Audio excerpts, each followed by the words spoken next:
হরে কৃষ্ণ। আজকে আর একটা new blog নিয়ে চলে এসেছি। সিজি ও তার পিমনির বাড়িতে আছে, আজকে দ্বিতীয় দিন হলো। আর ইন্ট্রোটা শুরু করলাম হরে কৃষ্ণ দিয়ে, যেহেতু রাধা মাধবের গৃহ মন্দিরে আছি সেই জন্যে হরে কৃষ্ণ দিয়েই শুরু করলাম। শ্রীজি দেখো ওর পিমনিদের এত বড় বাড়ির মধ্যে উঠোনে ঘোরাফেরা করছে।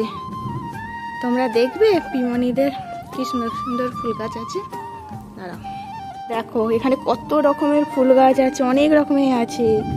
গোলাপ গাছও আছে, কি সুন্দর গোলাপ, নানা রকমের আছে। এটা একটা আছে বেবি পিঙ্ক, এটা দেখো একটা দু কালারের আছে। আর এখানে তো কত গাঁদা গাছ, বেল ফুল, সব রকমই আছে। গাঁদা ফুলে ফুলও ফুটছে, তোমরা তো দেখেছো রাধা মাধবের চরণেও আছে। আর এখানে দেখো সাদা গোলাপ আছে,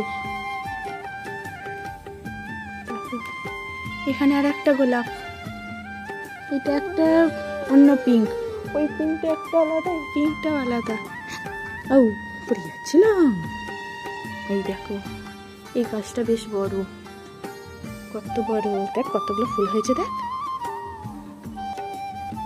এখানে একটা আছে খয়েরি, এই গোলাপটা বেশ দেখতে ভালো লাগে, 12 মাসে গোলাপ হয় এইগুলো।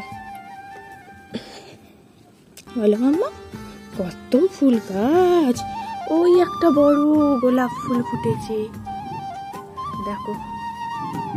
শ্রীজিও দেখছে, ঘুরে ফিরে দেখছে, ইমনিদের বাড়িটাতে ঘুরে ফিরে দেখছে। কালকে যা গরম গেছে শ্রীজি তো ঘুরে ফিরে দেখতেই পারেনি। আর যা রোদ্দুরের ঘটা, এখন আকাশ তো ডেকেই যাচ্ছে কিন্তু বৃষ্টি হওয়ার নাম নেই, প্রচুর গরম রেখেছে। হলো হ্যাঁ, এই যে পিমনিদের বাড়ি। দাদাটা খুঁজে পাচ্ছিল না, বনিকে খুঁজেই পাইনি। স্কুল থেকে এসে বলছে বনি কোথায় গেছে।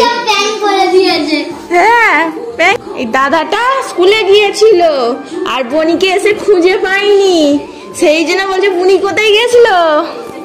বনি, আমি বলেছি মামা নিয়ে চলে গেছে, সে কাঁদো কাঁদো মুখ হয়ে গেছে, মামাকে ফোন করতে যাচ্ছে, সত্যি চলে গেছে, মা চলে গেছে বনি। ওই দেখ, দাদাকেও অনেকক্ষণ দেখতে পাইনি না, আর দাদাও বনিকে দেখতে পাইনি। এই মাম্মাম কোথায় বসেছো? দাদা ভাই সাইকেল চালাচ্ছে, এই যা পারবি, ওই ওর ভয় খাবে, ও ভয় খাবে। ওরে বাবা, দাদা ভাই সাইকেল চালাচ্ছে তো ভয় খাবে, ওকে হাঁটতে হাঁটিয়ে নিয়ে চল। তো কি হয়েছে, হাঁটিয়ে হাঁটিয়ে নিয়ে চলো। হ্যাঁ, আর তুই তো জোর চেপে যাবি, ও তো ভয় খাবে। কি চাপাচ্ছে দাদা ভাই? হ্যাঁ, খুব মজা লাগছে। উড়ি বাবা, এতক্ষণ কোলে করে নিয়ে ঘুরছিল, আমার কাছে থাকছিল না। ও ভয় খাচ্ছে, ও ভয় খাচ্ছে, ব্যাগ ঘোরাচ্ছিস, ও ভয় খাচ্ছে। বসে পড়ো, বসে পড়ো, বসে পড়ো, বসে পড়ো। যেতে পারবে না, না মাথা ধরো, মাথা ধরো, ও ধরবে হয়তো। বসে পড়ো, না নাবিয়ে দি, নাবিয়ে দি, ও ভয় খাচ্ছে। দাদা ভাইকে সকাল থেকে পাইনি, স্কুলে গিয়েছিল, পড়তে গিয়েছিল, সেই জন্য এখন দাদা ভাইকে পেয়ে একদম খুব খুশি। দেখো আমার কাছে থাকতে চাইছে না, কাঁদছে, দাদা ভাইয়ের কাছে ঘুরবে। দেখো দাদা এখান ওখান নিয়ে যাচ্ছে, ওর বেশ ভালো লাগছে। কিন্তু ওর দাদা ভাই ঠিকঠাক ঘুরতে পারছে না, টলমলো খাচ্ছে, তাও নিয়ে ঘুরতে ছাড়বে না।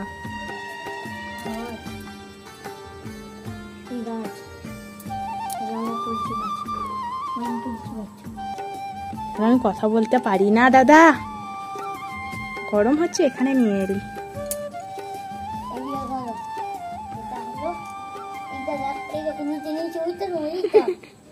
হাত দিবি না, হাত দিবি না, হাত দিবি না, হাত দেয় না, সরে নিয়ে, সরিয়ে নিয়ে। হ্যাঁ, সরিয়ে নিয়ে, কোথা দিয়ে নিয়ে যাচ্ছিস? ও যেরকম আর ওর দাদাও সেরকম, ও সব গাছ চেনাচ্ছে, ও গাছ দেখে নিয়েছে তোদের, গোলাপ গাছ, কত রকমের গোলাপ। না না, পাতা নোংরা আছে রিজু।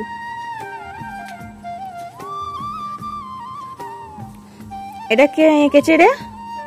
তো দিদি দেখো কত সুন্দর ডিজাইন করেছে ভাগ্নি, ঘুরিয়ে ঘুরিয়ে সব দেখাচ্ছে।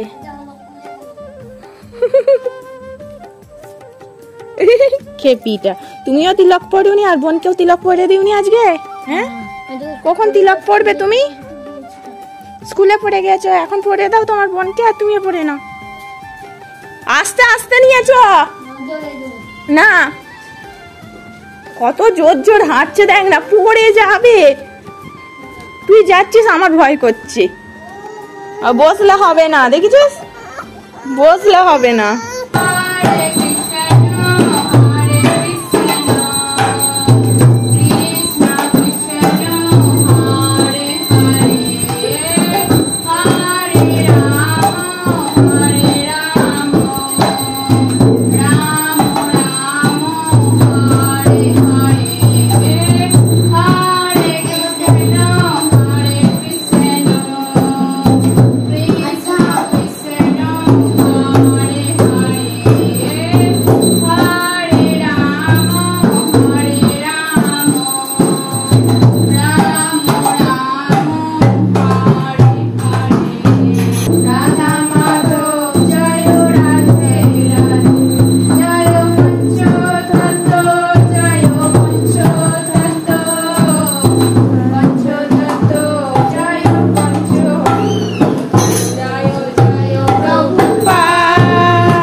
তোমরা তো জানো এই কদিন আগে আমার জন্মদিন গেল, তো কোনো জন্মদিন আয়োজন করা হয়নি, সেই জন্যই দিদিভাই বললো তোমার জন্মদিনে একটু ছোট্ট করে সেলিব্রেট করা হোক। তো জামাইবাবু এই রান্না করেছে আমার জন্য।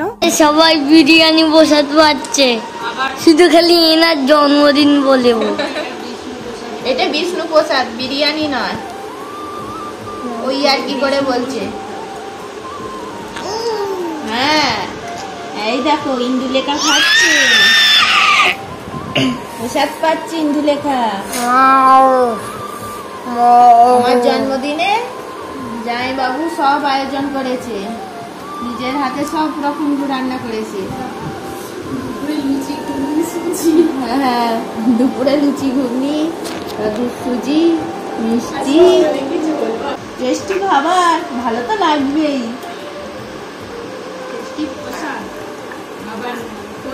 প্রসাদ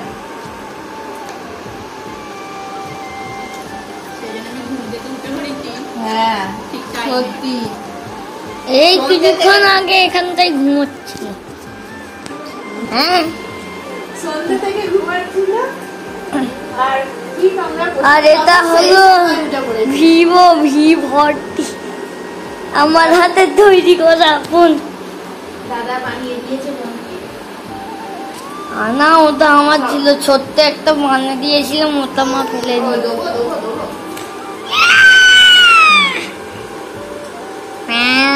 বেশ ভালো লাগছে প্রসাদ খেতে।